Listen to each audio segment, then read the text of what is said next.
Hello and welcome to Lavneesh sir की class. आज की ये राज्य शैक्षिक अनुसंधान एवं प्रशिक्षण परिषद की पठन अभियान के तहत गतिविधि पत्रक नंबर 40 जो कि कक्षा 6 से 8वीं के विद्यार्थियों के लिए है, यह ली गई है हिंदी विषय से। और आज इसमें हम लोक कथाओं से परिचित होंगे। लोक कथाएं यानी कि वो कथाएं जो किसी एक पर्टिकुलर क्षेत्र में ही वो फैली हुई होती हैं, यानी वहाँ की लोक कथाएं वहाँ के लोगों द्वारा सुनाई गई कथाएं होती हैं। तो इसी श्रृंखला में आज हम सिक्किम की लोक कथा के बारे में जानेंगे और उसका मज़ा उठाएंगे। तो चलिए, आज की जो लोक कथा है उसका नाम है रंगीन मछली और मछुआरा, जो कि सिक्किम की लोक कथा है। चलिए उसको सुनते हैं।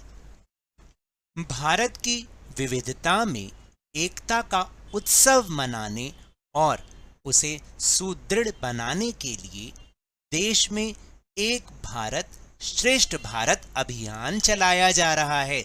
जैसा कि आपके स्कूलों में भी चलाया जा रहा होगा, चलाया जा रहा है ना। इस कार्यक्रम के तहत राष्ट्रीय राजधानी दिल्ली को सिक्किम से जोड़ा गया है। तो बच्चों, आज हम इसी राज्य की एक लोक कथा को पढ़ते हैं और समझते हैं। मैं धीरे धीरे इसलिए बोल रहा हूँ ताकि आप भी मेरे साथ उसको पढ़ने का प्रयास करें, ताकि आपका पठन कौशल और ज़्यादा अच्छा हो जाए। तेंजिंग छोटा ही था जब उसके पिता घर छोड़कर निकल गए थे।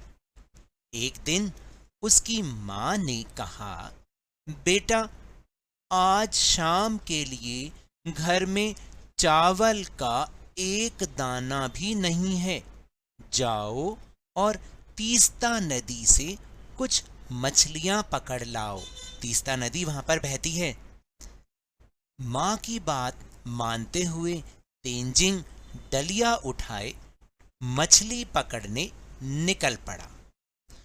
भगवान का नाम लेकर उसने डलिया यहाँ वहाँ डालना आरंभ किया।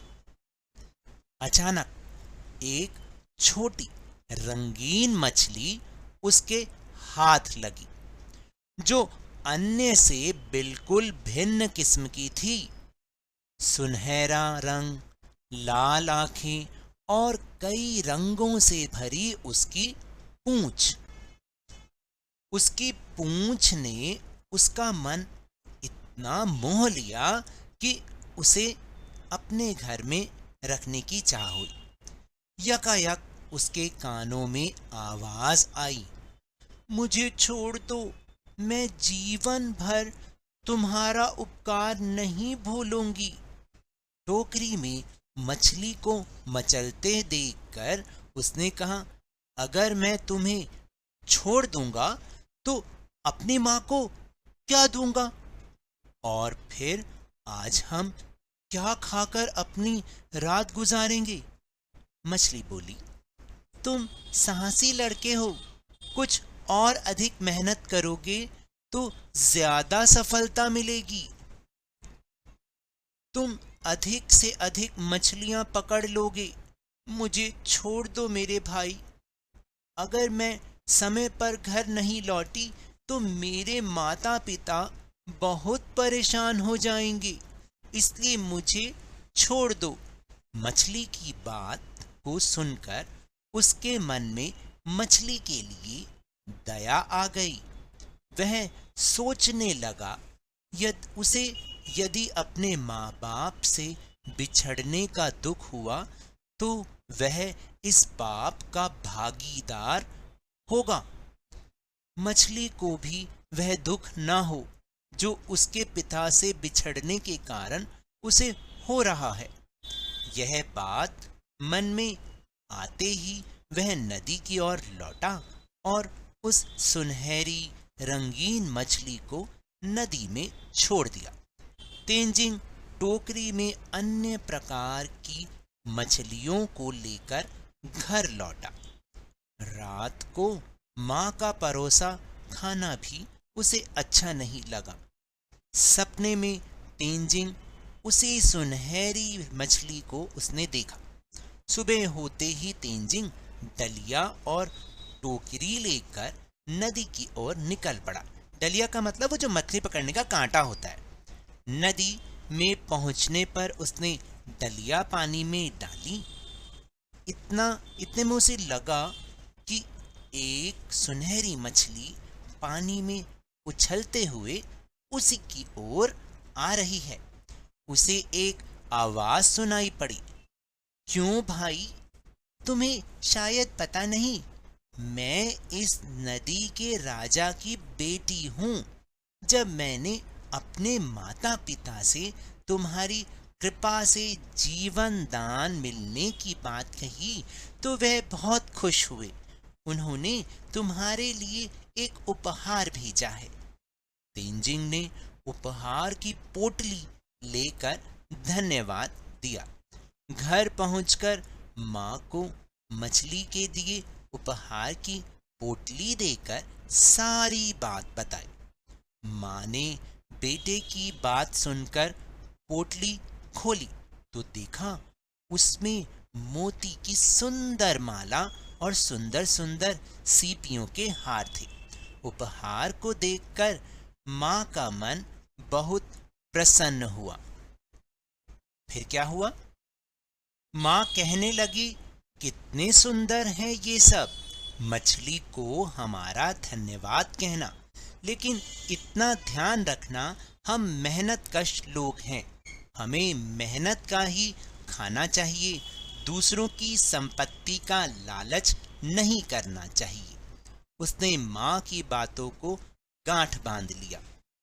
दूसरे दिन तेंजिंग बहुत बन ठन कर नदी किनारे आया, जहां मछली राजकुमारी अपने माता पिता से उसे मिलवाने के लिए उसका इंतजार कर रही थी। राजकुमारी ने तेंजिंग को कछुए के ऊपर सवार होने को कहा और दोनों जल यात्रा कर मत्स्य लोक पहुंचे।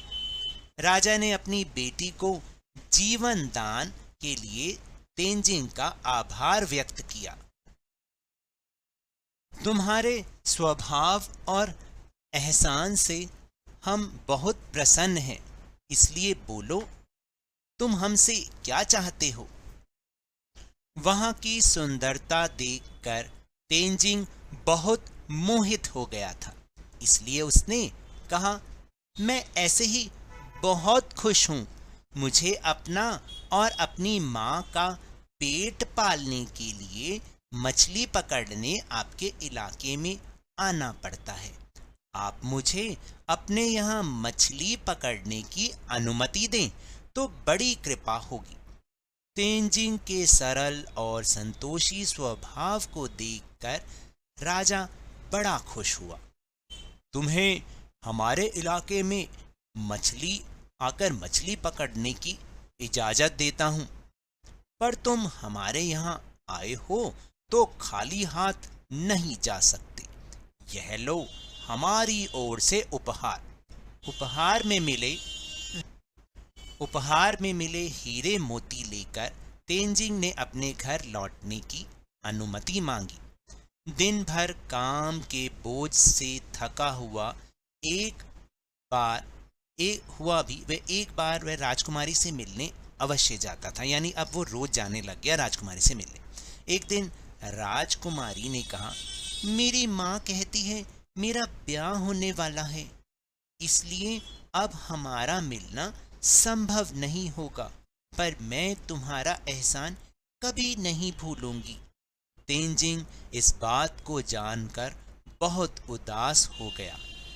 उसकी आंखों में आंसू उमड़ने लगे। वह भी जानता था कि वह उस सुनहरी मछली को कभी नहीं भूल पाएगा, पर अब मिलना मुश्किल होगा।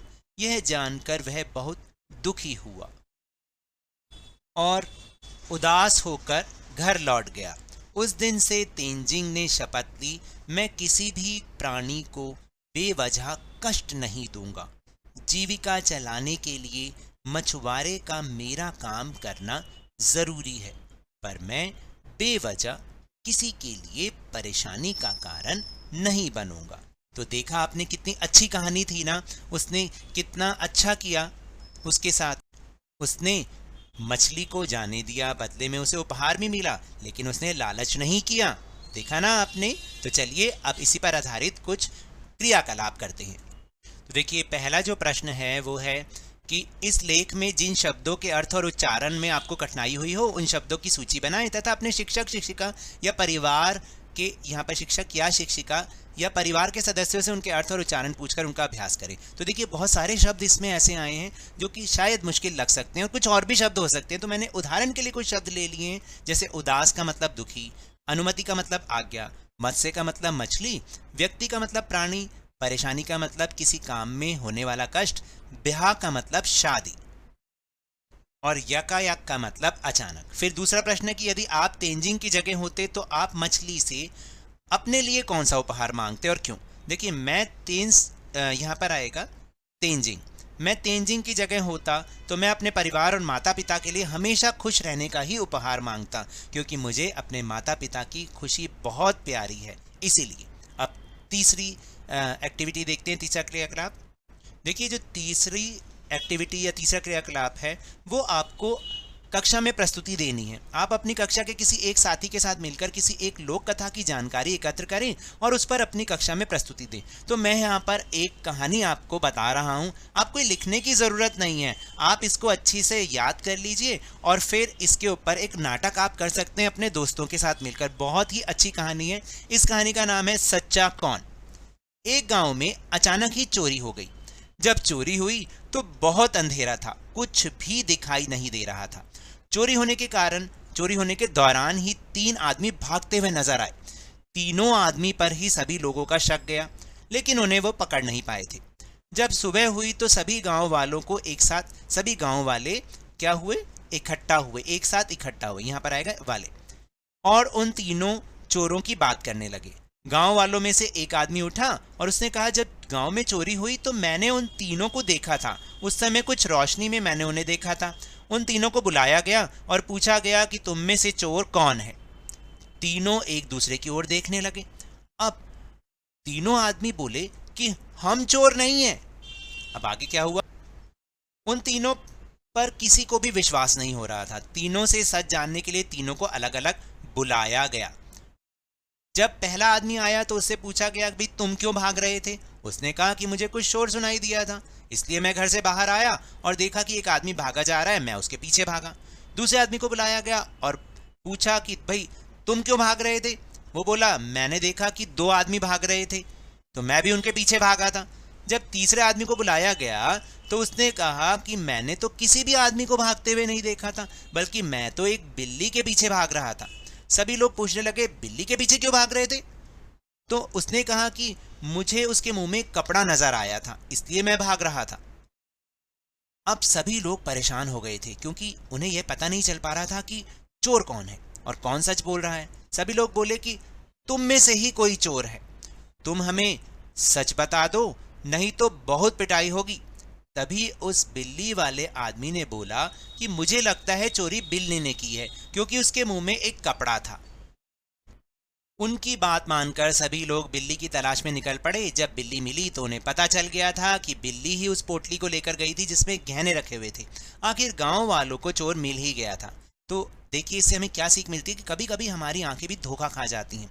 जो हमारी आंखें देखती हैं ना, जरूरी नहीं कि वह सच हो, इसलिए आपको सोच समझकर ही जीवन में फैसले लेने चाहिए, तभी आप जीवन में सही और गलत का फैसला कर सकते हैं। तो आपको कहानी कैसी लगी मुझे कमेंट बॉक्स में ज़रूर बताइएगा। तो ये तो थी आज की वर्कशीट। अगर मेरे इस तरह समझाने से अब आपको समझ में आने लगा है ना, तो इस चैनल और वीडियो को लाइक कीजिए, बहुत ज़्यादा शेयर कीजिए और जल्दी से जल्दी सब्सक्राइब कर लीजिए। और टेलीग्राम ऐप पर हमारा चैनल लवनीश सर की क्लास, उसको ज्वाइन करना ना भूलिएगा, जिसको ज्वाइन करने का लिंक आपको इसी वीडियो के डिस्क्रिप्शन बॉक्स में मिल जाएगा। लेकिन ये भी याद रखना है, घर से बाहर निकलते समय मास्क अवश्य लगाएं। जब भी आपकी बारी आए कोरोना का टीकाकरण जरूर लगवाएं, क्योंकि कोरोना को हराना है और जिंदगी को एक बार फिर से सुहाना बनाना है। इसी उम्मीद के साथ बहुत बहुत धन्यवाद।